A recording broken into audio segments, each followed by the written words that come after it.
Chicago, San Antonio. Today is March 16th, 2021. Tomorrow will be St. Patrick's Day, so make sure you're wearing of the green tomorrow so you don't get pinched. I'm not really going to talk about COVID today, but I am going to mention, as you know, the mask mandate has been turned over by our not so intelligent governor. I just want to remind you that if you come here to see us live, you will be wearing a mask. Your temperature will be checked. And if you're out in public, just for your own sake and the safety of others, please wear a mask. I found this thing about Texas, 25 facts about Texas. So I'm going to share a few of those with y'all tonight. These are some things that I thought was kind of interesting. Texas is so large, and this is how large it is. From Port Arthur to El Paso, it is 889 miles. From Port Arthur to Chicago is only 770 miles. From Brownsville to Texline, which is up at the New Mexico-Oklahoma border, that is 956 miles, whereas from Texline to another country, Canada, is 960 miles. The worst natural disaster in U.S. history, which was the hurricane in 1900, took over 8,000 lives, and it happened in Galveston Island. And after that hurricane, they actually lifted the island, I believe, about 15, 20 feet. Literally, they brought in backfill, raised all the buildings there, and then they built that wonderful seawall that they now have that isn't really that wonderful. Also, Texas is the only state to enter the U.S. by treaty instead of by annexation. This allows Texas flag to fly at the same height as the United States flag. It also allows Texas, if it may choose so, to divide itself into 5 different states. Caddo Lake is the only natural lake in the state. All the others are caused by dams or they're, what do they call those when they dig the ponds? There's a name for those. Something like that. And then Dr. Pepper was invented in Waco, Texas. And there is no period in doctor for Dr. Pepper. The name Texas comes from the Hassini Indian word Tejas, which means friends. Tejas is not Spanish for Texas. And that's it. Tonight we're going to have, speaking from the Alamo Area Resource Center, we're going to have Theresa Cantu. And then after that, we're going to be talking about whether you were born a top or bottom. That's going to be myself, Marc, Santiago. And I do want to point out, we'll point this out at the end of the show tonight also, but there's going to be a yard sale on March 20th. And we also have a drag show coming up on April 10th. So Theresa, the floor is all yours. What is the conversation on tonight? Whether you are born a top or bottom. There's a lot of conversation about whether you're born gay. Oh, okay. Whether So there's also are there going to be any tops up there? Don't say anything. I can sit up there. There you go, Theresa.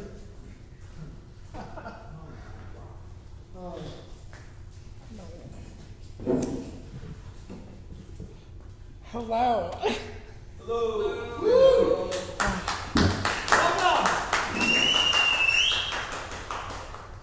As he said, my name is Theresa Cantu. I am a non-medical case manager at Alamo Area Resource Center, otherwise known as AARC, here in San Antonio.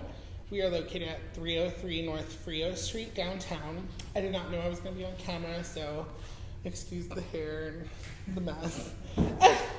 But I'm glad to be here to talk to you guys, all of you, and to share with you some of the services we provide at AARC, and some of the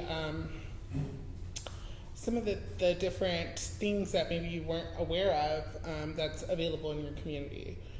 So, as I said, my name is Theresa. I started with AARC a few years ago working prevention. In prevention, I would test people for STIs such as HIV, syphilis, hepatitis C. And with that, a big part of the prevention not only was engaging with the community, but also working with different groups where we could educate on HIV, educate on HIV treatment, transmission, give them more information on HIV, on syphilis and hep C, and the grand goal was to reduce stigma that's still very present when we have conversations about HIV. As we develop as a community, as we evolve over time, it's really important that we get people to understand the history of HIV, and to understand what that exactly means when we talk about people living with HIV in today's world. So that's one of the big things that I try to do in my work with the community. Over time, I switched over to case management. So now I help people living with HIV in a different aspect. So with that, I'm able to assist them navigate through the community. At AARC, we have many services that we provide aside from having an LGBTQ focused clinic. We help everybody across the community, but we are LGBTQ focused. So we have a clinic, we have 2 doctors and a PA. One of our doctors is an infectious disease doctor, the other one is a DO who focuses on LGBTQ care. That is his medical focus. And then we also have a PA who is wonderful. I should say their names. We have Dr. Serrano, we have Dr. Cates. Dr. Cates is the DO, and we have Tanya Clark, who is our PA. All of them are outstanding medical professionals. And we also, so that's our clinic. We have nurses there. And our clinic is now it is primary care facility, as we have Dr. Cates. So if you are insured, we do see you there, but we still focus our attention on people living with HIV and PrEP clients as well. So that's our clinic. When you switch over to AARC, that's where I'm located. We're right next door to each other. We are actually connected, but in the front, it looks like we're next door to each other. So at AARC, we offer many services, and the goal of these services are to assist clients with barriers that could impact their access to care. Ultimately, our goal for clients are, of course, to engage in medical care, take their treatment, and become virally suppressed. That is the end goal with any agency that is an AIDS service organization or an agency like ours. So with that, we understand while the medical care is obviously important, there's other factors that go into a person rather than just their medical attention. So with that, we take the whole person and we try to see how we can help those people. And with that, I'm one of the first people that you would go to if you're trying to access those services. So we have intake. The intake department, what they do is they make sure that you're Ryan White eligible. For those of you who don't know who Ryan White is, that is he was a little boy who became the face of HIV, in the 80s. And that really, today, a lot of the services that are provided by communities come from funding that was established after attention was drawn to this child who was impacted by HIV. So we offer services through Ryan White, and in order to get those services, you have to be eligible. So that means all of your information is up to date with every agency that you're accessing these services with, and then you're ready to go. So you would go through intake. From there, you would meet somebody. If you're interested in case management, you would meet somebody like me. I'm a non-medical case manager, and we also have medical case managers. So the primary difference with those is medical case managers are going to assist you with your medical treatment, medical care, all of your medical issues. They're going to help you navigate the medical system in order to get the best medical care possible so that we can reach that biosuppression. I, on the other hand, help you more so with community navigation. So helping you with things like utility services, helping you with things with accessing mental health care, accessing whatever community barriers that you might have. Let's say you're having difficulty with housing, you need food, you need services like that, where it's not so much medical, but more holistic barriers that you're, or external barriers that you're coming into contact with, you would come to me, and I would be the one to walk you through that. As I was talking to somebody earlier, a lot of times people don't understand the goal of a case manager. Our job is to provide you with the tools so that you can turn around and become self-sufficient, so that you can have the confidence to do things on your own eventually. And a lot of times people aren't informed on how to actually access these, and that's my job. I'm supposed to tell you how to do it. I'm supposed to make sure that you understand that, so that you are confident when you're saying, hey, you know, I need assistance with utilities. Oh, Theresa taught me this and this and this. Let me go back and I'm going to do it this time that way. And then, of course, as I was telling them, I'm always there as a reference, but that's our job, is to become less of a required assistance, more so as a reference. And so that's what we try to do. With that, we do offer we have our own mental health department there. We have counselors and psychiatry, so that's accessible through us in-home. That would be an in-home referral. We also have our housing department. Housing will assist you with getting on certain programs. They will see what you're eligible for, and they also assist with utility assistance. So, of course, like I said, I can assist you with that too, and then whatever I can't, I'll reference to them. So then I'll bring them in and see what they can do for my clients. We also offer transportation services. So if you need assistance getting to your doctor, we offer transportation services.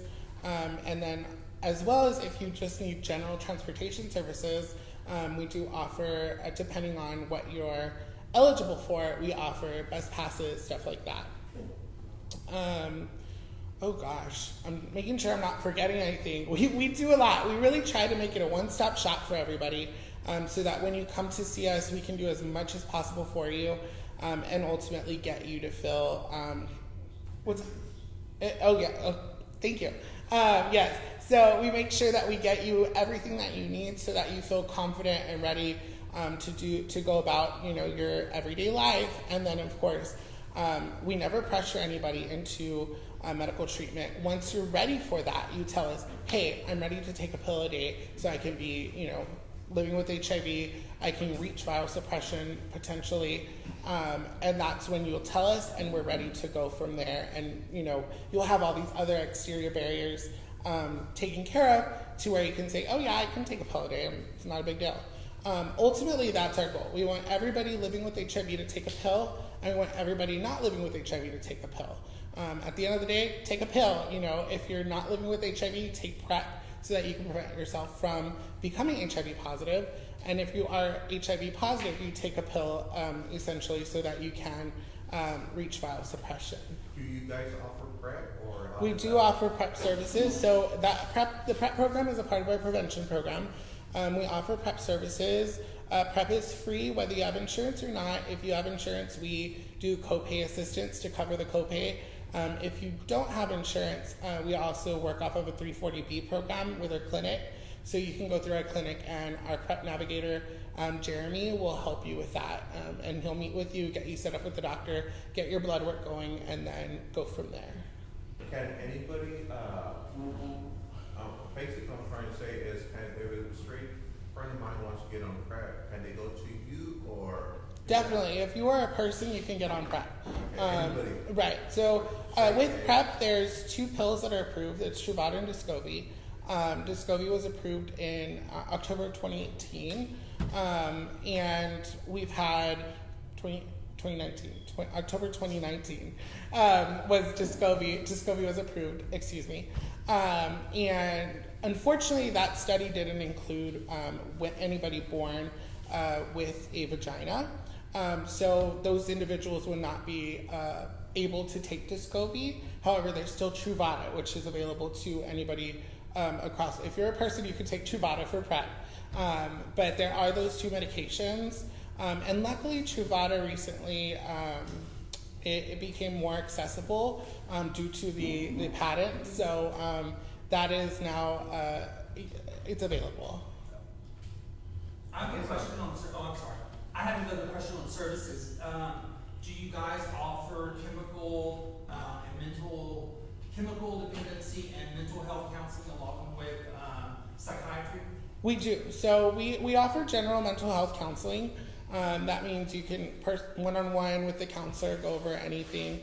And then we also have a substance use counselor that you can meet with and who is in the works of establishing a support group for substance use counseling.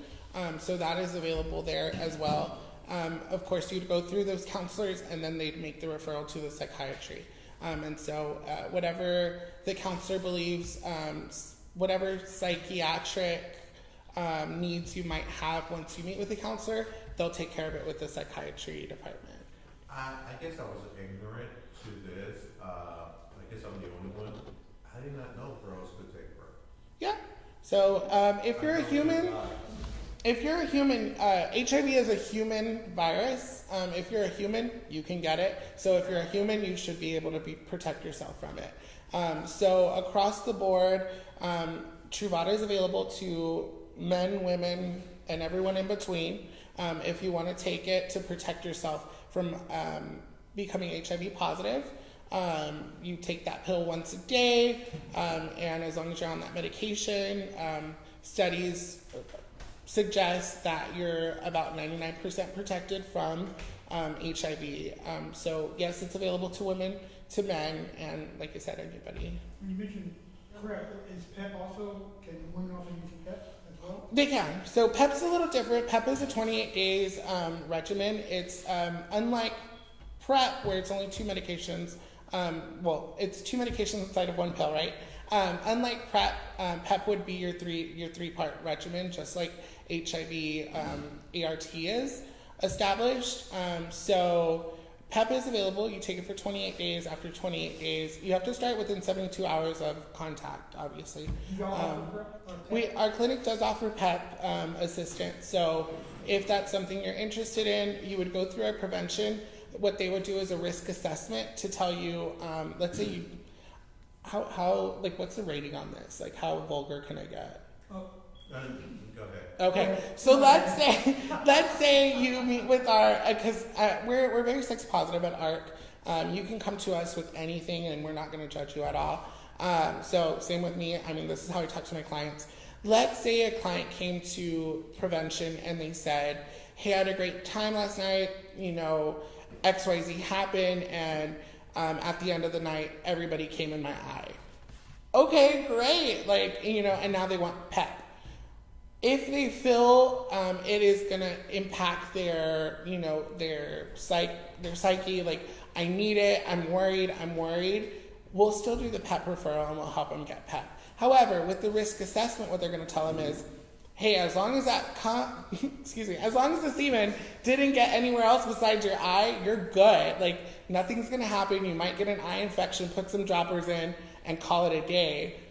But that's kind of the process that they would go for. However, we will still assist you no matter what. Marc, wait. We have a question right here that she's been trying to ask. Go ahead.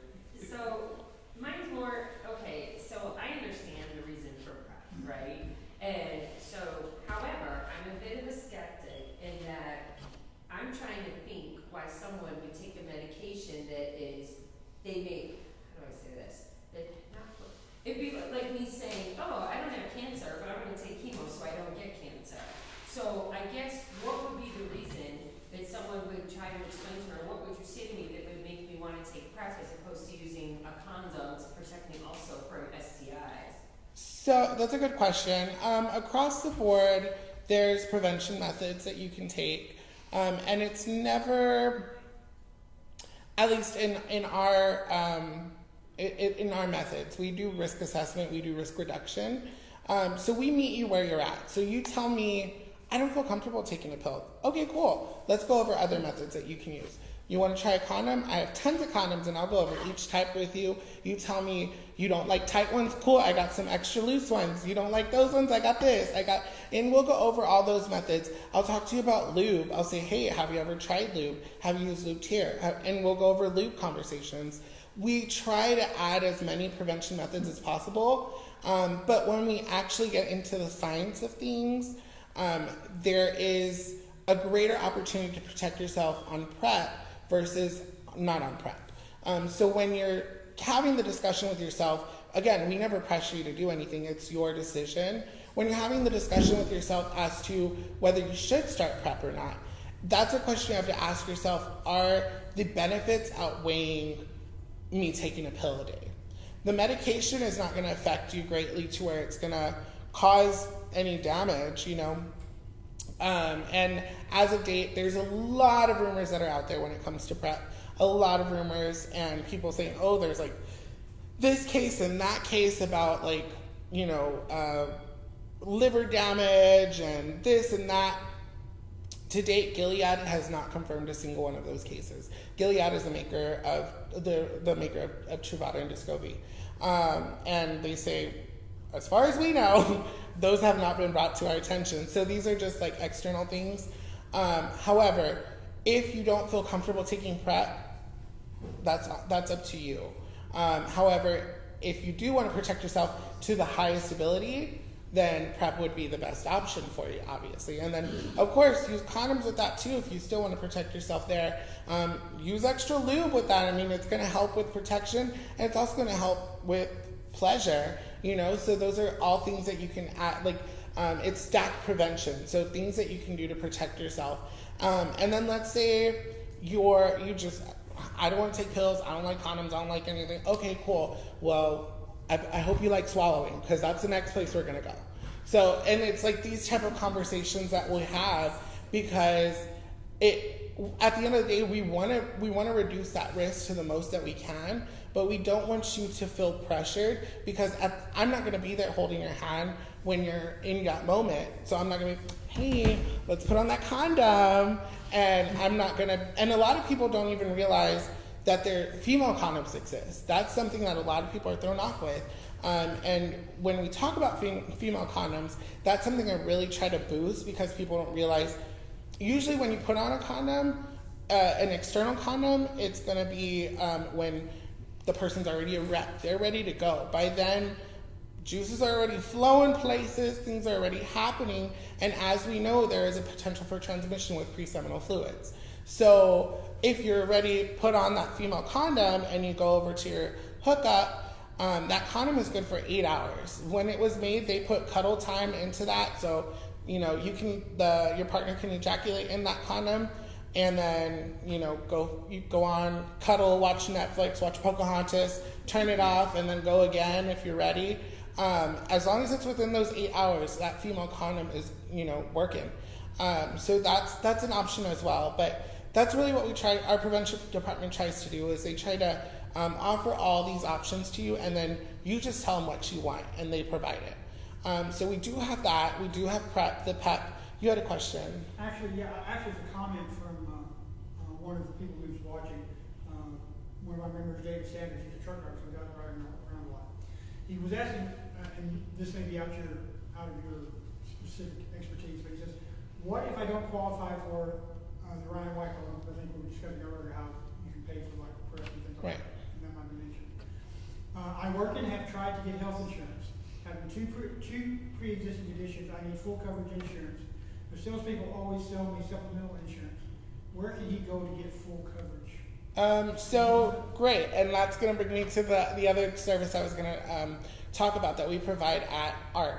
That's very unique. We have an HICP department. What this department does is it's essentially a department that assists with insurance.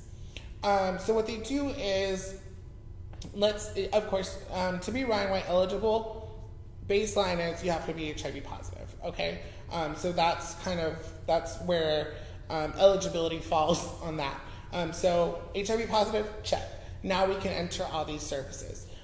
When we get into insurance services, HICP is very broad in what they can do. So right now there is active enrollment for ACA, which is the Affordable Care Act. So HICP is super busy right now because they're getting all these people in, because if we can get you on an insurance, then that's great because our department will pay for the insurance for you. A lot of people don't realize that. I just met an individual in Austin who told me, oh yeah, I'm good, you know, I just moved and I'm a real estate agent and I'm on Blue Cross Blue Shield, and I pay that through work. I'm like, okay, but did you know that you can get it paid through us? And a lot of people don't realize that. I mean, everybody wants to save a little coin here and there, right? And luckily we have services that will help you with that so that you don't have to worry about, especially during this pandemic, or recently we had that snow blizzard, whatever that was, you know, through that took a toll on people's finances. And if you don't have to worry about that, then why would you? So luckily we have a department that helps with that. So if you are under an insurance with your employer, you can go through us, and what we'll do is we'll pick up that insurance. Whatever your monthly premium is, we pay for that for you. So our HICP department will pay your premium for you. So you pay nothing out of pocket for your insurance. You're still insured. Any of your co-pays with that, you save those bills and you bring them to our HICP department, and they'll help you with those bills. And the other cool thing is, when we have excess funds, let's say you need extra services that you have like a large copay for, our department can say, okay, well, we have extra funds for this, let's go ahead and put in an approval for that amount. So they might be able to help you like pay for things, you know, that are going to be a weight on your finances. So that's a great program we have. If you have, I know he said supplemental insurance. If you have Medicare, Medicaid, there are supplementals that can come in, and it's like, I know there's some like Cigna, like United Health. I'm not an insurance agent, so, you know, I'm just throwing these out there. Insurance specialist. Okay.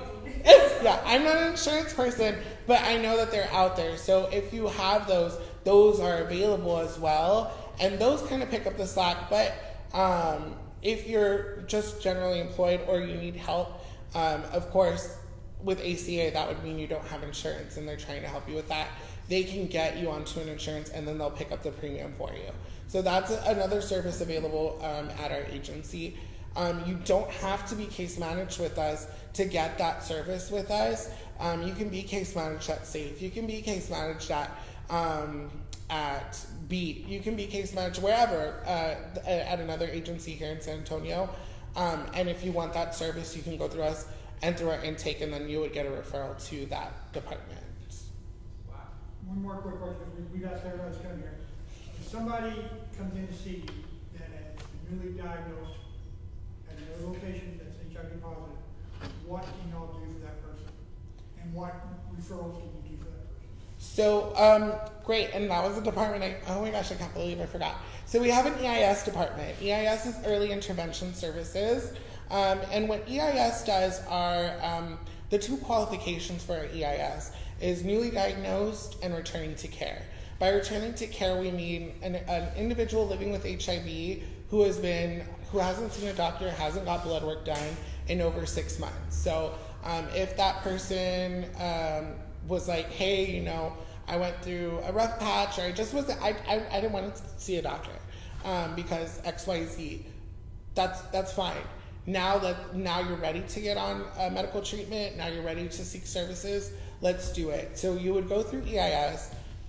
EIS has milestones that they establish with their clients. So those milestones are just to kind of assist the client. Again, the goal of a case manager is to get you to be confident to access these services on your own. So what the EIS milestones are set to do is let you understand some of the services that we provide in-house and that are accessible to you in your community. So they'll have you meet with nutrition, they'll have you meet with mental health. It's just an initial visit, you talk to them, you see what's available, and then they check off that milestone. They have you meet with health education and risk reduction. And we do that there at AARC. So you'll meet with our HERRS I get my letters mixed up. HERRS, and what he does, that's a health education risk reduction specialist. What he does is he'll go over all the signs of HIV, how the transmission works, really in depth. He'll talk about just everything and answer every question you might have, and then he'll kind of give you some of the history of medication and where medication's at now. So he'll touch all that base with you.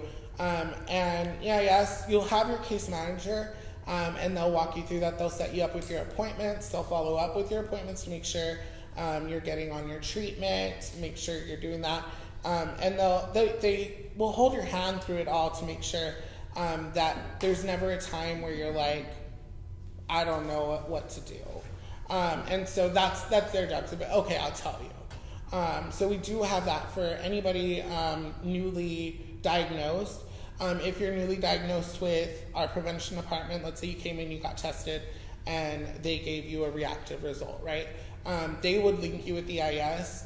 You don't have to accept EIS services, but it is a great service to have. And even if you don't accept that, we will still help you get in with a doctor, get seen, and get the treatment if that's what you're interested in. Can you explain to them what EIS means? Yeah, it's early intervention services. Okay. Yeah.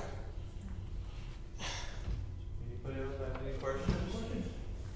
Are dental dams the same thing as female condoms, or are they two different things? Those are two different things, and I wish I had brought some to show. Excuse me for being unprepared. So dental dams, think of dental dams as basically you're cutting open a condom and you have like a little square. So dental dams are just to lay there. Again, dental dams are available.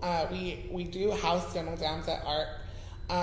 And if that's something you're interested in, great. A lot of people don't use dental dams, and that's fine too. We never pressure anybody to use them or not to use them, but if it's something you're interested in, they're available. Sometimes, especially when we're talking about gay men, right? The only place that they'd really use the dental dam is on their anus. And I don't know how many men are gonna like reach behind themselves with this little square and be like, okay, like come eat me out. That's not very common. Women can use it. They are flavored, but the flavor isn't that great. So don't do it for the flavor. But women Looks can. like a fruit roll up minus the flavor. Exactly. It's kind of like those flavored waters. I don't know if you've ever had those. Like I bought a flavored water and I thought it was gonna be flavored, and it kind of just like tastes like water with a hint of like the flavor. That's what these taste like. No, not packets. I'm saying like the actual like water. Like it smells more than the flavor. That's kind of what the dental dams are. And again, like if you use them, great. It's another prevention method. But in my experience, that's not one of my go-tos when I'm talking to a gay male or an individual who partakes in anal sex. I'm not going to be like, hey, you should use this, because it just doesn't seem practical to me. There's other methods that you can use to like prevent STI transmission. As far as a female condom, an internal condom, what those are, it's a ring. Again, I wish I had brought one. So it's a ring, and the ring it goes to the bottom of the condom. It's thick, so a lot of women tend to have complaints by men like, "Oh, I can't wear that condom because it's too tight." I can fit like 3 or 4 cucumbers in a regular size condom, so I don't know how big you think you are, but you're not that big. And so I'm just saying. But if that's their story and they're sticking to it, cool. Well, great. We have a female condom. So the female condom has a ring, and the ring goes to the base, and it's kind of, I'm just like doing the shapes or whatever. It's kind of long, and then it has an outer ring that's softer. The inner ring kind of looks like if you've ever seen a Nuva ring, but it's round. If it's not recommended, but it's also not recommended to use a female condom for anal sex. But if you do that, of course, take the ring out because you don't want that in there. The main difference between using that in inside of in a vagina versus using it in the anus is the vagina has a wall, the anus doesn't. So if it gets in there, you're going to be digging for it quite a while. Hopefully you find it. If you use it in a vagina, you can pull it out. But the goal of that ring is you pinch it and you push it into the vagina. You'll push it to the back, and once it reaches the back, it'll stop. The outer ring will sit here, and you're good to go. So like I said earlier, the female can put that in. She can show up to her hookup or show up to her boyfriends, wherever, and go inside. They can hang out. She's wearing this already. If he's barely getting aroused, he's barely getting excited, it's starting to come up, whatever. If he has pre-cum and they take off their clothes and now they're rubbing on each other, she has this little ring there to kind of protect her before he inserts, sorry. Okay, the ring goes inside the vagina. So there's two rings essentially. One's a soft ring, kind of like the ring on a condom. The one that you roll back, right? That one's going to be the one on the outside, but it's bigger. So it's big like that. And then the inner ring is going to be about like this big, right? And it's thicker. It's kind of like more like a rubber type of ring, and you pinch it. Like a concrete type? Yeah. Well, actually, as I said earlier, if you're going to use it in the anus, take that ring out. Sometimes the ring can be a little stretchy. So if you're not too large, you can always stretch that and use it as a cock ring as well. So that's just kind of like a little, Like I'm trying to focus, not focus, I'm trying to imagine how this works. Okay, it has two rings in it. Both of them go inside her, correct? And you put No, one goes inside. Okay, the larger The smaller one. The smaller one you pinch. The smaller one's thicker. It's kind of like a cock ring. Think of a rubber cock ring, right? You pinch it, and it's at the bottom of this. It's like a tube condom, right? It's thicker. It's at the bottom of the tube. So what you do is you pinch it, and what she does is, this is her vagina. She'll push it in here, and then with 2 fingers, she just inserts it, and it will find its place in there. Okay, So but the outer ring is bigger. you put your penis Inside of it. So now this is the bag, right? This is all inside the vagina. This is the outer ring. So when the penis comes in, it goes in here. And now you're good. I have like demos. I wish I had brought one. And then they can come inside there, that's fine. When you're done, and like I said earlier, it's good for 8 hours. So you can cuddle, stay there, whatever. The cum's already in here. So if he wants to go round 2, if they want to go round 2, it's not only he's have penises, but if they want to go round 2, that's fine. They can enter in there, go round 2. And when they're done, what they do is the outer ring, they pinch like this. You twirl it. And so now it's all closed in. The cum's inside the vagina, still inside the bag. And then you pull out and throw it away. And you're done. So, pretty cool tool that's available. Any other questions? This is going back a little bit. I had someone ask about the insurance, and I gave him an answer because I thought I knew it, but I don't know if I gave him the right answer. He wanted to go about finding out the premium. Is Richard the one that they still contact? No. So Andrew is our HICP person. Yeah, at AARC. So I will go back and change. Yeah. So we have 3 individuals that work with insurance, but Andrew is the manager of HICP. Okay. So you can always refer to him if you have a question. But we also have Libby and we have Thalia. Both of them do insurance as well. I've worked with Libby, so. Yeah. I'll work with She's her. been there a while. Thank you. Yes.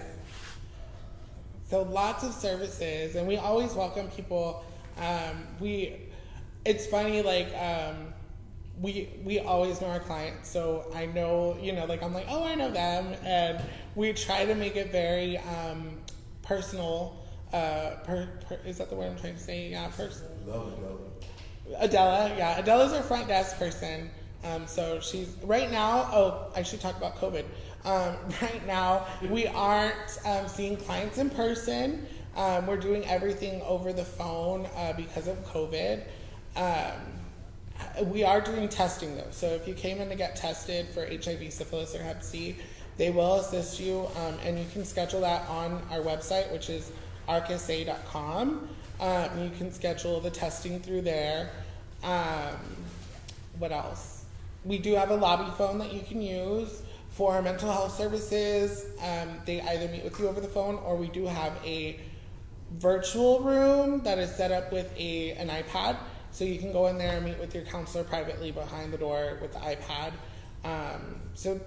We're trying different things right now, but luckily our agency is getting pretty, I'm vaccinated as of last month, and most of our agency has been vaccinated. So as we continue through this pandemic, we're not seeing it to be very long before we are able to start opening up some of those one-on-one services, because we're tired of the phones. We want to, we like that conversation. We like being there, but of course we have to keep in mind the safety of us and the safety of our clients as well. So it's been tricky, but Do y'all have a timeline for when you think you might be meeting people in person? we don't at this point. I mean, this whole pandemic hasn't given us much room for any timeline. I was already expecting not to have to wear this thing by now, but here we are. So yeah, but we're working towards it. Slowly but surely, we will be open again for the one-on-one. However, our team is pretty dedicated to not letting that be a barrier. So I don't mind it, because if I'm one-on-one, yes, you're gonna get all my attention. But if you call me on the phone, like I have a hold button, so I'll be okay. What? Oh, you knew that? Okay, hang on, I got you right now. I'm gonna hold you. I'm gonna be doing this. I do about 10. I'm a multitasker at heart, so I'll do about like 10 things at once to make sure that I get everything for my clients, and my clients learn that really quickly. But yeah, I mean, that's me. That's my personal experience. However, I do know there's a large amount of other case managers or other departments that really miss, getting to spend that time with a client. And getting to do everything for that one client that they can do in that moment. So yeah. All right. Isn't I could be wrong. I know you'll correct me. I had this book a number of years ago. It was about that big. It was a resource book, and I want to say it was Marc who put it out. No, Ryan White. Yeah, Ryan White has a resource book. It's the last one that I had was like a small one. Yeah. Those are done from Health Collaborative. They don't have any more right now. Oh, okay, yeah. I had a small one. When was the last time it was updated? About a year and a half ago. Yeah, it wasn't that. But no, we don't. Unfortunately, we don't have a resource guide. However, that's what I'm here for. So yeah. I would just like to, like Wayne, know what I'm talking about and refer people to whatever they need. Yeah, I mean, and you can. So that's what I was saying earlier. Is I'm a case manager, so I have a caseload. I have clients that I take care of and I walk through to become confident. Like I said, that's my goal, is to get them to be confident to access these services on their own. I have these clients. These are kind of like my children, I guess you can call them. Like, they're the ones I make sure, hey, did we do this? Let's do this, whatever. However, I do tell them, like, I'm not here to baby you. You're my teenagers. You're grown adult children. I'm just going to make sure you have what you need to go out on the world, and I call it a day, right? So I'm going to walk you through as long as I need to. My goal is 6 months, and in 6 months, if something's not happening, we need to reassess and we need to find out what we need to do to get you to be ready to go on. And that's the primary difference between my job and a medical case manager. A medical case manager, they're probably going to have to take a little bit longer, because now it's not only the fact that they need this access or the confidence for this access, but they have medical things on top of that they need assistance with. So that's the primary difference. However, I help these people, but I also am more general. So let's say, like I said earlier, you're case managed at, at Beat, or you're case managed at Safe, and you just need insurance, right? So you'll come over here, and either you'll go through intake or me, and you'll be, hey Theresa, like I met you at Living Positive. Is there any way that you can help me like get access to that insurance? And I'll be like, yeah, sure. And so I'll make sure that we get your update in our system. You're ready to go with AARC, and then I'll go ahead and get you over with Andrew, Libby, or Talia, and I'll get you set up with insurance. You call me and you're like, hey Theresa, I don't know if you remember me. I'm case manager over at SAFE. But I've been having difficulty getting assistance with my utilities paid, and I'm having trouble with that. I'll be like, okay, cool, let's do an application for utilities. I'll help you with that. You do not need to be on my caseload for me to help you. And so that's kind of like where my job kind of like gets more general. But of course, if you are somebody that has several different things that you need assistance with, then come on. I mean, I'm fine. You can come meet with me, and I can definitely add you to my caseload, and then you'll be one of my people that I assist with that. And then hopefully, once you go through something like that, when you do go have a conversation with somebody else, and they're like, hey, where does, like, somebody asked me this, where do they go for that? You can be, oh, Theresa showed me that I can do this and this and this through there, so you should go through that, and that's how it works. And I don't. But you can find me on Craigslist. I'm kidding. they removed that. Real quick, tell everybody where AARC is. So AARC, what's that? Where AARC is located at? Yeah, so we are located at 303 North Frio. It is downtown. If you go to the fax clinic, we're catty corner to them. And if you don't, well, we're there. And there's the Centro bus station right next to us. So you'll see the bus station, and then we're the little white building next to it with the fence around it. What's that? The jail's across the tracks. The gel is across the tracks. That is true. That's not what we put on our website, but it's true. It's not far. And we are located on Frio. So if you ever need anything, you can come by and see us. And Adela is our front desk lady, so that's going to be the first person you see. And if you're looking for me, you can ask for Theresa, and they'll transfer you over to me. I know you said you didn't have business cards, but is there a number to reach you? So our phone number is 210-625-7000, and that takes you to Adela, and she'll transfer you over to my direct line. If you're looking for me specifically, she can transfer you over to me, and then. So is that an H or no H in your name? H, yes. TH, yes. Or Terry, you can call me Terry, or the amazing one from AARC, or whatever you want. The funny one. Whatever, sure. Thank you. We really appreciate you coming in. Thank you. Yeah. It's funny. I was unprepared, but I mean, hopefully that gave y'all a glimpse at AARC and what we provide. And of course, if you have any more questions, you can always reach out to me, and I'm more than happy to answer any questions for you guys. So thank you for having me.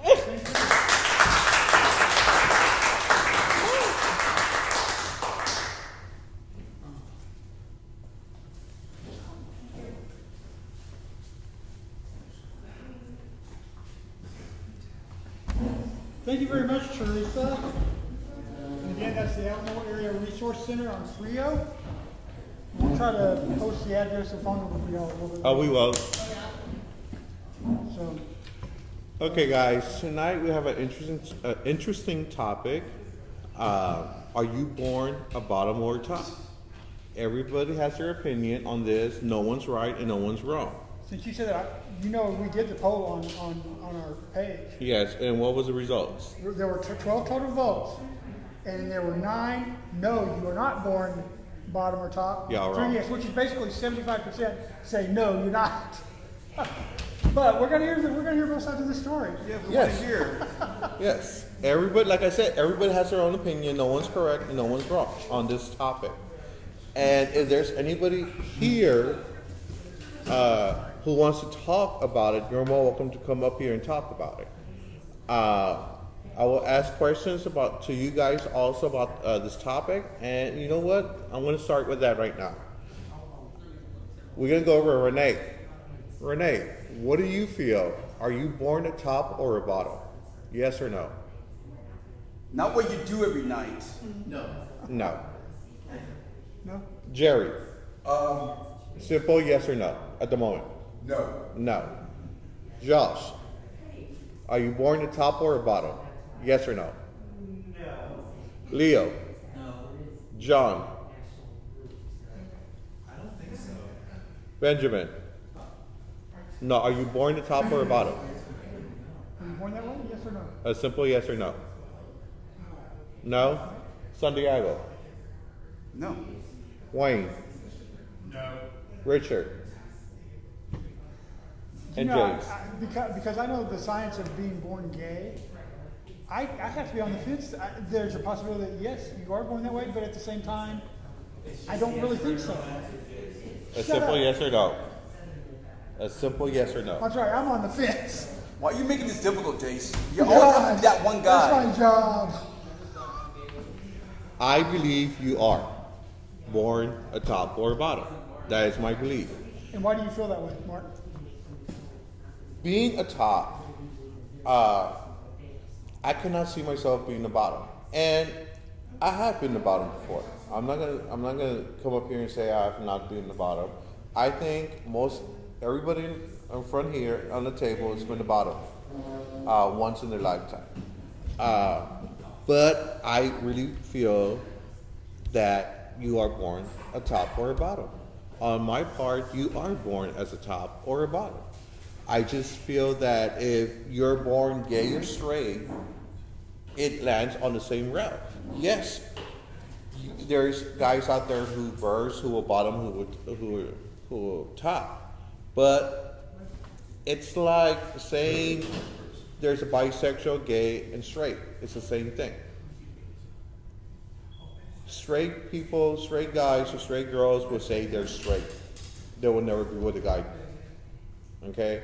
We know behind those doors, they do their little tricks here and there. Not everybody, but somebody do. Why are you on the fence on this? The reason I'm on the fence is because there is scientific evidence that shows that when a woman is pregnant, a lot of times the child that's born gay, they're born that way because there's a flood of estrogen into their system from the mother. That could have an effect on whether you are a top or bottom. So that's why I'm kind of on the fence, where you know that flood of estrogen makes you want to be more of, I guess, the bottom. I thought there was a genetic marker. I thought they found a genetic Well, marker. there are genetic markers also, but there is the flooding of the estrogen, which could contribute to whether you are a top or bottom. So that's why I'm kind of on the fence. I mean, essentially, I feel like I feel that I'm a verse top because I have bottomed a couple times, just like you say. But I prefer to be a top. I cannot picture you bottom. I'm sorry, I You gave that be a picture. horrible bottom. Santiago? You know, I'm reading through this, and I got on Pride.com, and you know, I was trying to understand it, but they were pretty much saying that you are kind of born with it. It's kind of like when you're born left-handed. That's why they were always trying to change you from being left-handed to right-handed, because if you were left-handed, you were more likely to be a bottom. Again, I'm still reading on it, so I don't want to give you. If you were born left-handed, you're more likely Yeah. to be a bottom? Wow. It was very interesting. Whoever got hired first is top. What happened? The wrestler, whoever got hired first got to be top. So, it's hard to say if you were born a top or a bottom. You know, us as Latinos, we're always taught, you know, you gotta be macho, you gotta do this and that. Third, that you don't want to disgrace your family, even though you're gay, you still feel like you're gonna have to be up top. If you're gonna be in that A bottom in a sense, wear a dress, blah blah blah. You're not no. If you're gonna have sex with men, you still had that machismo as, you know what, if I want to be gay, I have to be a top. Why are there so many bottoms in San Antonio then? I don't know. Yeah, you know, you are Okay. originally from San Antonio. Hold on. Everybody in the room, who's the top? Raise your hand. Well, just give myself away. Okay, but Hold on. How many? That's 1, 2. Josh, did you raise your hand? No. I was trying to. It was you, Theresa, who raised your hand. I don't see you as a top. Okay, two guys here are tops, and everybody else is the wait, bottom. who's the two? Benjamin and Renee. Get the fuck out of here. Wait, I'm not. Hold on. You cannot judge nobody. Oh, we're not. But I'm just going with what he said before at a meeting a few years ago. Okay, what did you say? Do you remember what you said? What did I say? You're talking a few years ago. You- I don't remember what I We said 5 years ago. were all at another function, and you said something about, if I remember right, your doctor told you. Well, you actually brought it up to everybody, so I'm gonna say.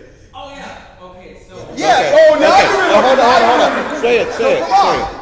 So, all right. So, I had asked my doctor, right, because I had a procedure done. I had a colonoscopy, and I just got done, and I turned around and I had looked my doctor in the eye, and I said, well, you're a professional, right? So you know your holes.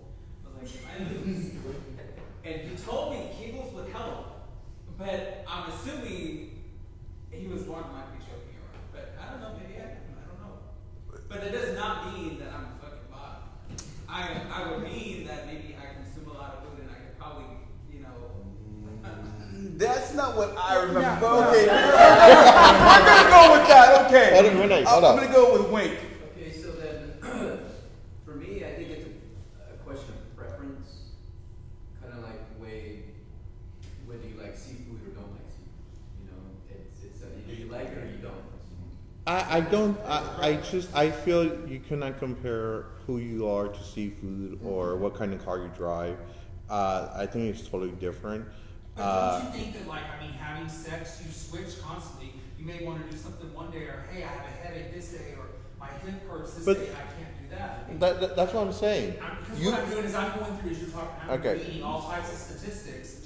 And it's just saying that sexual, you know, it's not, I'm not looking at, you know, dysphoria or anything like that. I'm looking where it says that, you know, it's just sexual, it's just more of a desire, what you desire at that moment.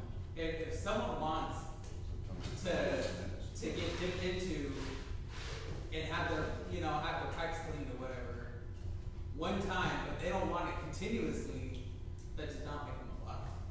You know. You see, go on, Theresa. I just feel like sexuality is a learned behavior.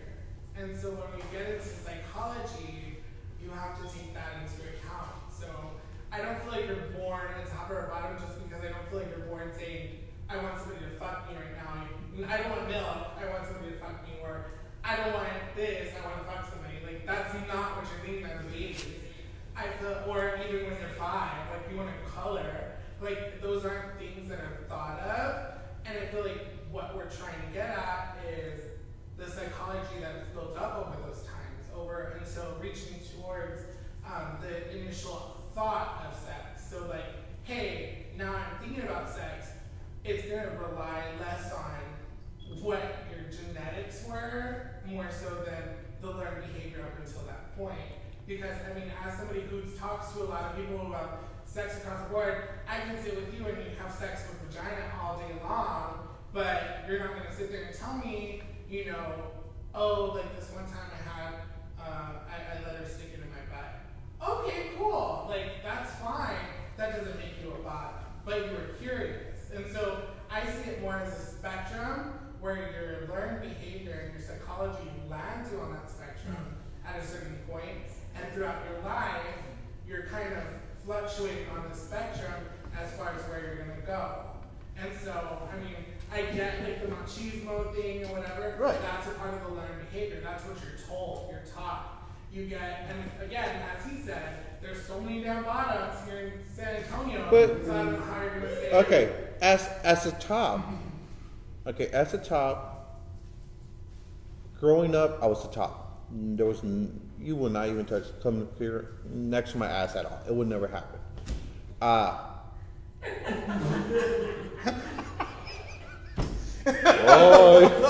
Yeah. as a top growing up, I knew I was the top. I was not a bottom. But hanging around with flamboyant people, gays, who are really just snapping their fingers, waving their hair, walking like they're like Josh. Well, I was gonna say Jerry, but Oh, Jerry too. But that's what I grew up with. That's what I learned. But I'm a top. Because I learned something does not make me a bottom. Because if I see Josh, Benjamin, Santiago, Leo act or walk or talk a certain way, does not make me who they are. No, So- but that's why psychology just, I can be in a psych ward with a bunch of people, that doesn't mean I'm gonna become schizophrenic. So that's where psychology is different. Everybody's brain functions differently, and we're not all gonna mesh together just because we're around each other. Of course. But however, your brain is gonna function the way it's your brain.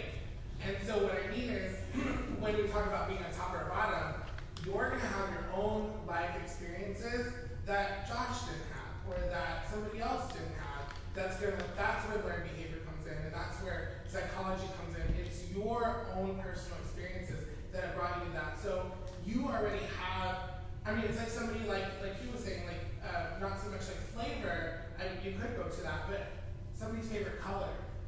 Are you gonna say that you're born with green being your favorite color?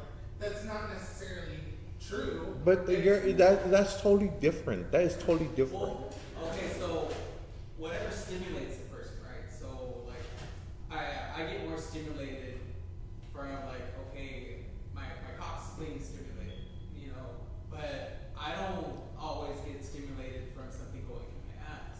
So You see, You just said you were full top. Yeah. Now you're just saying that something went in your No, ass. he said- okay, I okay, don't get stimulated if something goes in my ass.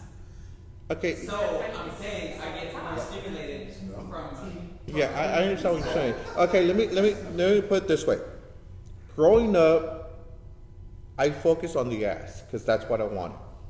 I did not focus on the dick. I did not care how your dick looked, if you were cut, uncut, it was big or small. I didn't care. That's not what I wanted. I wanted the ass. That's how I grew up with. That's what I knew. That's how I feel I was born to be a top. So you Okay, hold on. Well, I think I just too far. Hold up. Then I met my future wife. Okay? I could eat pussy like I could eat ass, like crazy. Okay? I did not learn to suck dick until I was probably 14? 22, 23. That was the first time I tried it. And I was not crazy about it. I was not crazy about it. I thought it tasted nasty. And honestly, it did not. But in my head, as a top, I didn't want to do it. But I did it because I was with someone who wanted me to do it. So that's why I did it. But after doing it the first time, no. I would bite that shit off. Doing it the first time, I'm like, it's not for me. well, you mentioned that all of you probably bottomed at least once. Yes. I'm gonna assume that you bottomed at least once also. Yeah, When I you- bottom. when you did it, I why actually. did you do it? Hold on. I actually bottom for 3 guys. Okay. Honestly, it's been. Hold on. Honestly, it's been 5. 2 were forced by rape, and 3 were my choice. The rape part, when that happened, I already knew I was gonna be a top. When the rape part happened, it just made things worse for me. Definitely, I didn't want to be a bottom. And then finally, I told myself, everybody's doing it. Let me do it. Let me ride that little train like everybody else. And I tried it, and it was not for Well, me. you rode the train. Yeah, I rode the train. But Then did you do I- it because the people you were, With the we're gonna person say I was specific with, the people- person I was with wanted to top me. And you cared about that person? Yes, and I was with this person for 15 and a half years. And I told myself, okay, I'm going to do it.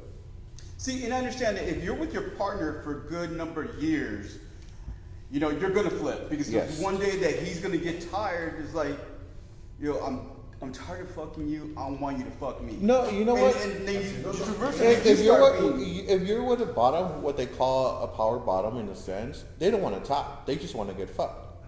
I was not talking about you, Josh. Now you brought it up. Let's talk. No, but Leave Josh alone. no, like I'm saying, if you're with a power bottom who just wants to get fucking suck dick, you're not gonna get fucked.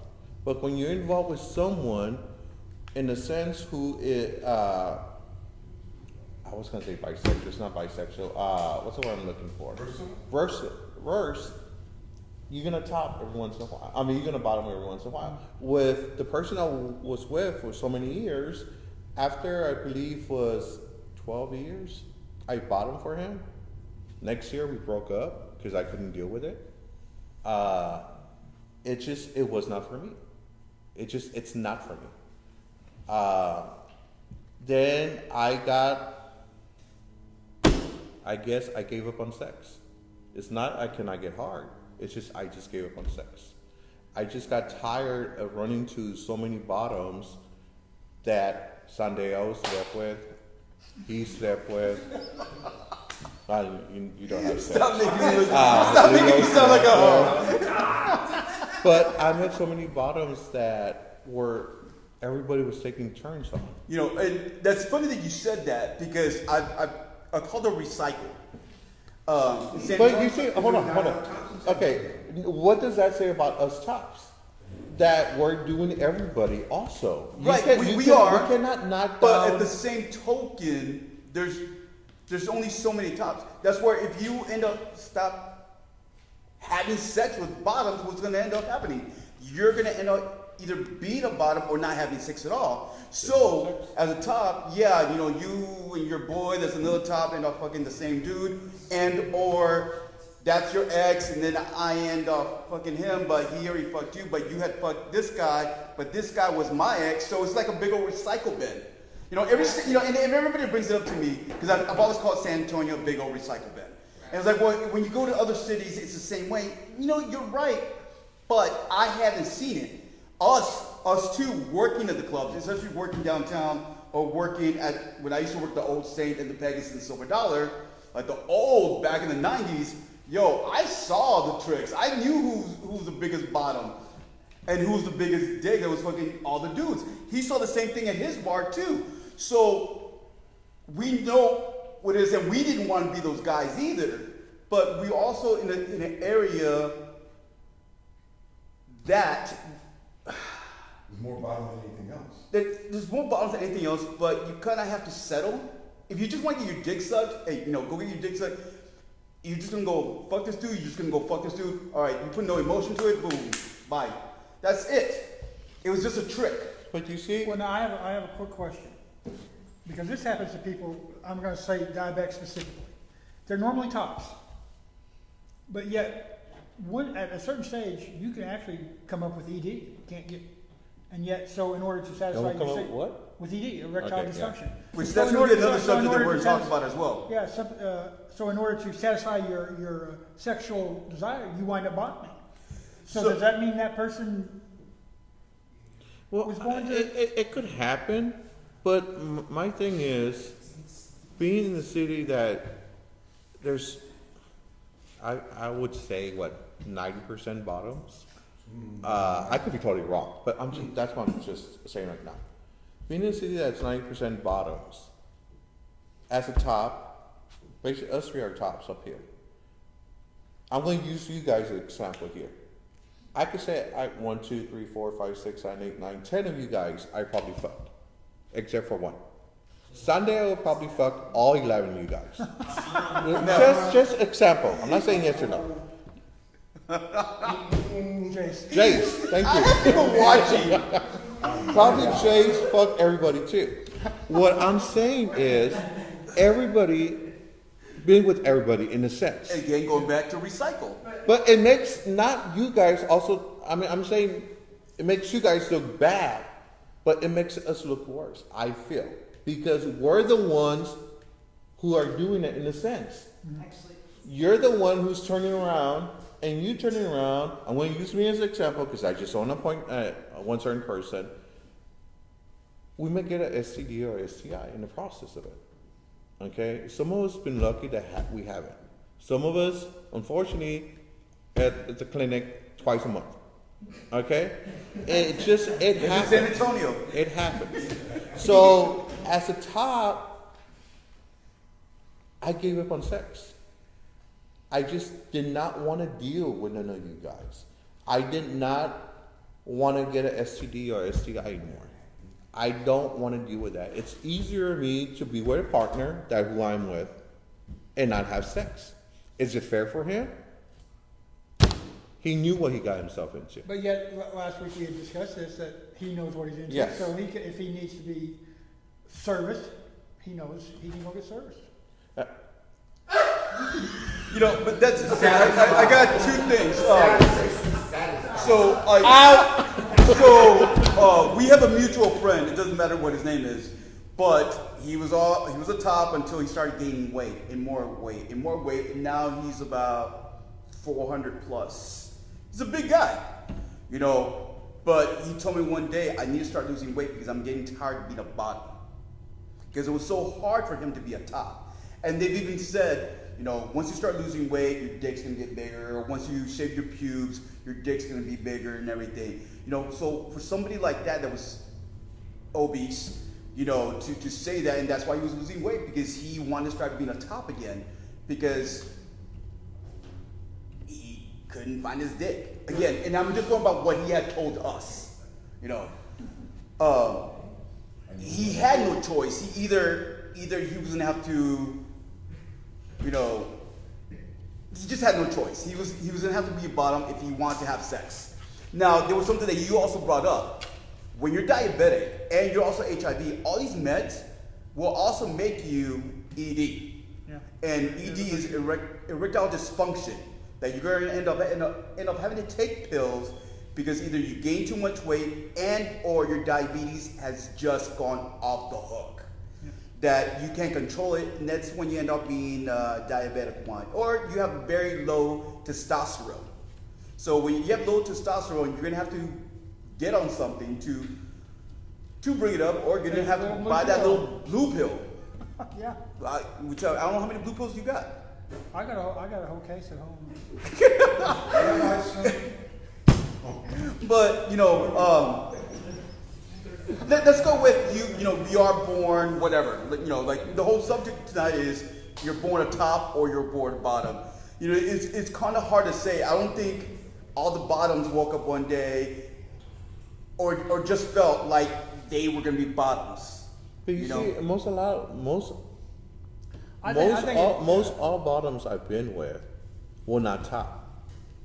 They're pure bottoms.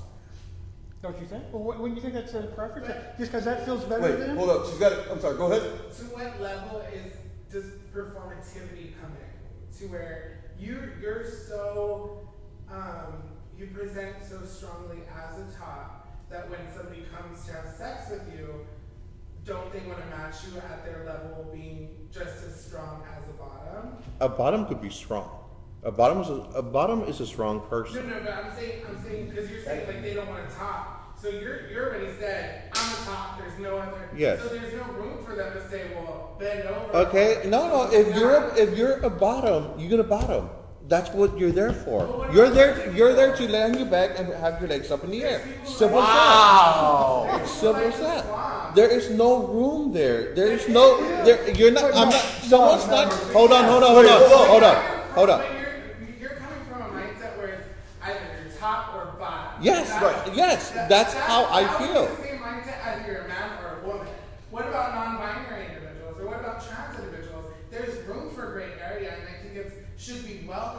should Okay.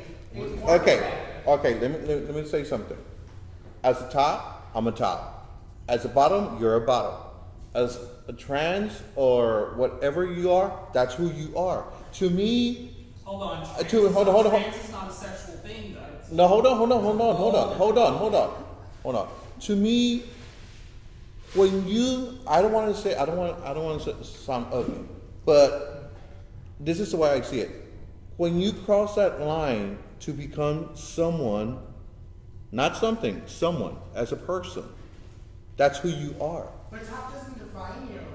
Top defines me. I know But cross-dressers are that's the I feel That's the like you machismo are that we were talking about coming earlier. from a different mindset where you're defining yourself based on your sexuality, and there's so many individuals who don't want to define themselves based on That's fine. Everybody has their own opinion. That's why when we started, I said no one's correct, no one's wrong. Everybody will have their own set of what is real and what is not. Mine is I am a top and that's it. I will not, I don't consider myself a bottom. What are the characteristics of a top? Huh? What are the characteristics of a top? Because I know some tops who are extreme. I know. I'll even put this to there. I know trans individuals who are straight up tops. They do not want anything in their ass, and they just want to. They like being a woman with a penis, and they like using that penis. Then why are they not bottoms? They don't want to. That's the same thing I'm saying. They feel they're a top, and that's okay. Yeah. No matter who you are. It does not matter who you are. If you're a guy, a girl, a trans, it does not matter who you are. Shut up! It doesn't matter who you are. Oh my God! You just get into this shit. Look, I understand what you're saying. That define a top. You're saying I'm a top, and that defines me. So I'm saying But it does It define you does. at the end of the day for the, maybe because we are old school. I mean, we're both 50. She's 62 over there. I'm but not we're both that 50. old. You know, for us, again, we grew up in a certain era that we have to be tops. And if we do bottom, you guess what? We're not going to tell each other. No. That's going to be between me and whoever at bottom. You know, it's just something that as we are, we're more ashamed of being a bottom than being gay. You know, it's taken me a long time. I was married for 11 years to a woman. So for me to come gradually telling people I'm bi, then from bi to gay, and then to tell them that I'm bi, that I may choose, if I'm with you for a good number of times, to be verse, it's taken me a long time to what is the word I'm looking for? Not to tell myself, but to be happy. You know, if I didn't meet these guys, I would never have been here. If it wasn't for Marc or Wayne, when I first met them, even Leo, it was so hard. It was like, no, like, I did not do gay shit. Like, when I lived in New York and Pennsylvania, though I had a lot of gay friends, 90% of my friends were straight. I get here, it flipped. 90% of my friends are gay as fuck. And I have not been to a straight bar since I've been back. Me neither. So, I'm sorry, go ahead. So, I guess it just, because I'm listening, and I'm not judging, but I'm listening here. So, when people say that's what defines you, I guess they think, aren't you much more than a sexual position? Because now I can come into this meeting every week, I'm like, oh, that's the gay guy, that's the top. That's all I'm going to think of you as, because you said that's what defines you. No. Aren't you much more? I'm just asking. Okay. That's fine. Sure, that's fine. I'm a top. That's who I am. It's fine. Okay, I'm a man But in it's my not- but 50s, it's in my not what defines 50s who's a top, who's HIV positive, who has a partner who I don't have sex with. You're asexual. Simple as that. Yes. I got to that point that it might not be fair to my partner where I stand now, but But this is who I am. I do not hide anything about me. So, this ring here, you want to explain it quick, Leo? What the ring stands for? You know, huh? Black one. The black ring. Yeah, so the black ring stands for someone who identifies as a gray sexual. It's a person who just doesn't have sex. I'm with my partner. We never Never. I've been with him for 3.5 years. That hasn't happened. It just, before him, I was with my other partner. Same thing, did not happen. It just, I got to a point that I got so tired of it that I didn't want to deal with it no more. And my partners know exactly who I am and where I stand on my point of views. And because the love is strong, we're still there. We're still together. And to me, this is who I am. I'm a top who's HIV positive who does not have sex. But Okay, I still consider myself a top, Okay. no matter what. I was getting ready to ask that question. You still consider Yes, yourself top? I even still though consider you're- myself a top. You're, is that- I respect everybody, no matter who you are, no matter what your beliefs are, no matter religion, whatever. I respect everybody. I will not go up to Santiago and say, because you're a Catholic, you're wrong. I will not go to John, tell him I don't know his religion. If he's Christian, he's wrong. I will not do that. But I will sit there and listen to you. Okay, I'm the kind of person who, I love conversation. I love to listen to people talk. I love people. A lot of people know why I created this room for. This group, I should say. Because I have a family already. My mother, my sisters, my brothers. But I don't want to sound ugly, but this is my true family. Living positive. This is who I became. This is what I wanted. This is what I was missing. Because I could go up to my mom and talk to my mom about anything, no matter what it is. But I cannot turn around and talk to my brothers or my sisters. They respect me and I respect them. No matter who they are, what they do, I respect them. But I'm not comfortable with them. When me and Roy, my true best friend who passed away, we talked about, a week before he passed away, our last conversation was true conversations about creating a group. And this is what he wanted. To get a bunch of people together, no matter what religion, no matter who you are, gay, straight, or what have you, get together and become a family. And I did that. Y'all my family. Not only here, people watching. I get phone calls all the time about everything and anything. And so, no, Leo, not yet. So, who I am, I'm Marc. Straight, HIV, who doesn't have sex. That's who I am. Did you say straight? Yeah, did I say straight? Straight to bed. I mean, But you know what? That's funny that he's saying that, because I've said this like to all my straight friends, like, because a lot of them were like, "Why didn't you ever tell us that you were gay?" It's like, because one, I needed to see how much of a homophobic you were. I tested you out for a year, especially when I was in the military. I would tell them, we'd go out and I'd listen to some of the jokes and everything. Some would say some wouldn't. And so after a year, it's like, yo, I gotta tell you something. It's like, I'm gay or I'm bi. And they're like, no, you're not. It's like, yeah, yeah. So we get in a little debate. It's like, so you remember when I would leave y'all, like, I gotta go home? It's because I was going to the gay bar, like the next town or some shit like that. But then they ask me that stupid question. So do you think I'm cute? But that's another. Yeah, because they were always like, well, I'm not gay. It's like, dude, you're not even my type for me to even consider you being cute. But that was it. But like he said, the first thing he's Marc. He's the top. Same thing for me. I want you to know me as me. From there, then you can know me as being gay. That's what it should be. But not all the time, because we also, I don't say waste our time, but when we're trying to hook up with somebody and talk to somebody, you can't, he will tell them that he's HIV positive in a second. I would rather know the person whomever I'm talking to know me as me. And then I'm going to tell them, hey, I'm HIV positive. Are you going to be okay with it? And if they're okay with it, that's great. But if they're not, then we're stopping and wasting our time. He can go his way and I go mine.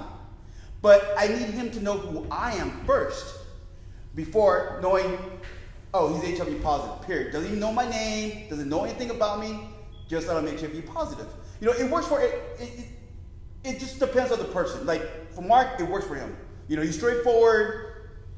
I'm a little different. I'm a little bit more conservative to a certain point. Or more cautious, yeah. Go ahead. With me, I really don't want to go into this topic. That's go on, quick. So, when you were revealing this. Okay, that's enough. For me, let's just start with So, when you were revealing your status to your former partners, not partners, whom you were Hookups. exposing. That's Use that word. Are you talking about trade or my old friends? Your old friends, yeah. Yeah. The ones who knew you as straight, right? Did any of them ever say, well, why didn't you tell me sooner so that way they could like tone down quicker or something? No, nobody said it's like, they would always tell me, you know, I wish you would have told me this before, but at the end of the day, you're my brother. You know, we're in the military, so it's like, for sure, it's like, you're my Marine Corps brother. You know, we fight side to side and everything. But even, I would think it would be hard, even like, let's say I was, you know, I don't say a gang manager, but, you know, a little hood and shit like that. For somebody that's a gang member or something like to tell their friends, what do you think is going to happen? When they try to tell their friends that, you know, they're all fucking, let's say, the Mexican Mafia. Can you see one of the guys from the Mexican Mafia talk to another one?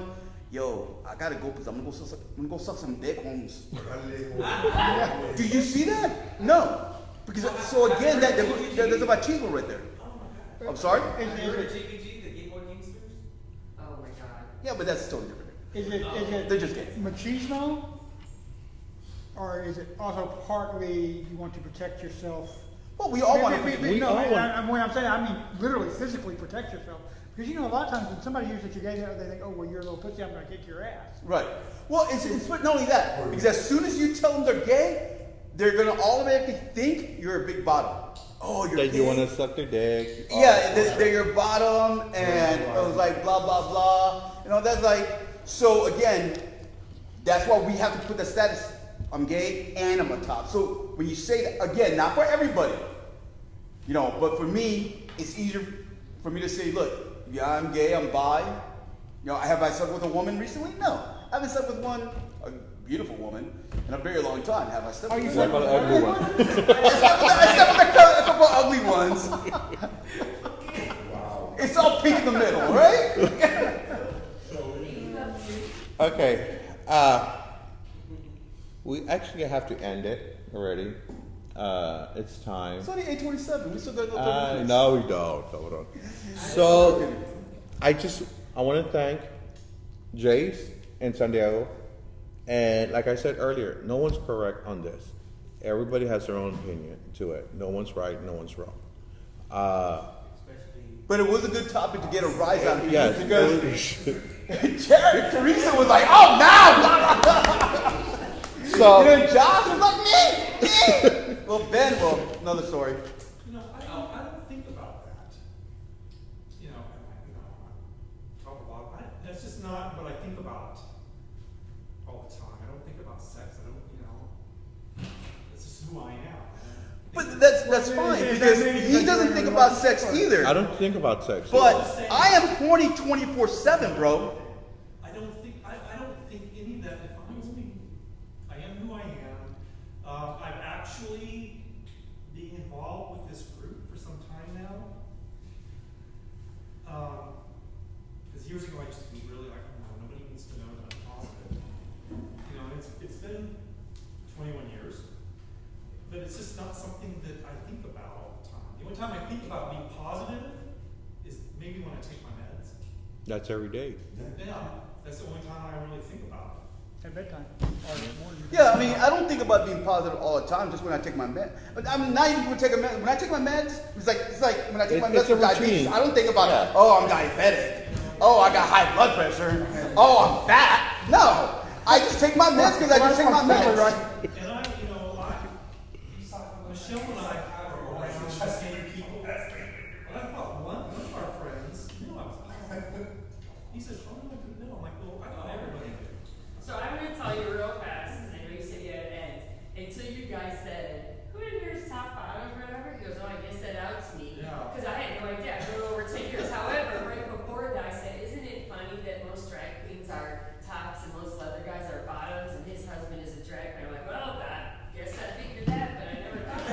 at the end of the day, it's just how you present yourself. Even if you are the biggest bottom that could take probably 2 dicks at the same time, it's how you conduct yourself at the end. That's what really matters. A lot of times You know? that big bottom that can take the 2 dicks is probably one of the most masculine men in the room. Usually 5 to 3 people at one time. Okay, guys. On that note, I want to say thank you to Theresa. Yes, thank you, Teresa. You're awesome, and hopefully you come back. Yes, and please come back. and sit with us on this table and discuss something, a topic or two. It'll be great.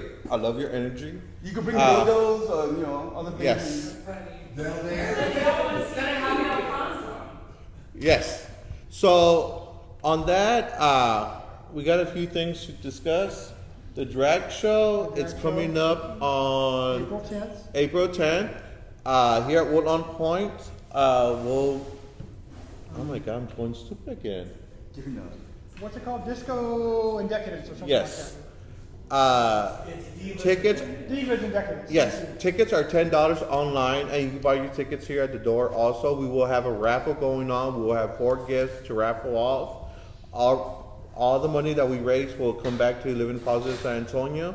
Living Positive San Antonio will perform in the show, and I and Gilbert will perform also. Do show up, do show us some love. We also have a yard sale going on this Saturday here at Woodlawn Point. Starts at 8 o'clock. If you guys want to stop by and see what we're selling, buy a thing or two. No matter if you don't need it, it will be great. Is there anything else, Leo? Don't forget, we also have a GoFundMe page and a Cash App. So if y'all want to donate money, hey, we appreciate it. It just helps us fund everything that actually goes to Living Positive, not to us. The quilt? We also have the quilt. So we will be selling squares pretty soon. More details on the quilt. But if you want to support us to fund for the quilt, though we did raise some money, hey. I will put that up again tomorrow. And also, Also, you need to keep an ear out for our podcast. What was the last one that we've? There is one that's up right now, right? we don't know. Okay, don't know off the top of our heads, but you can find it on our webpage, which is livingpositivesa.com. So, those are things to look out On for. that note, I want to say thank you, and we love you guys, and we'll see you next Tuesday.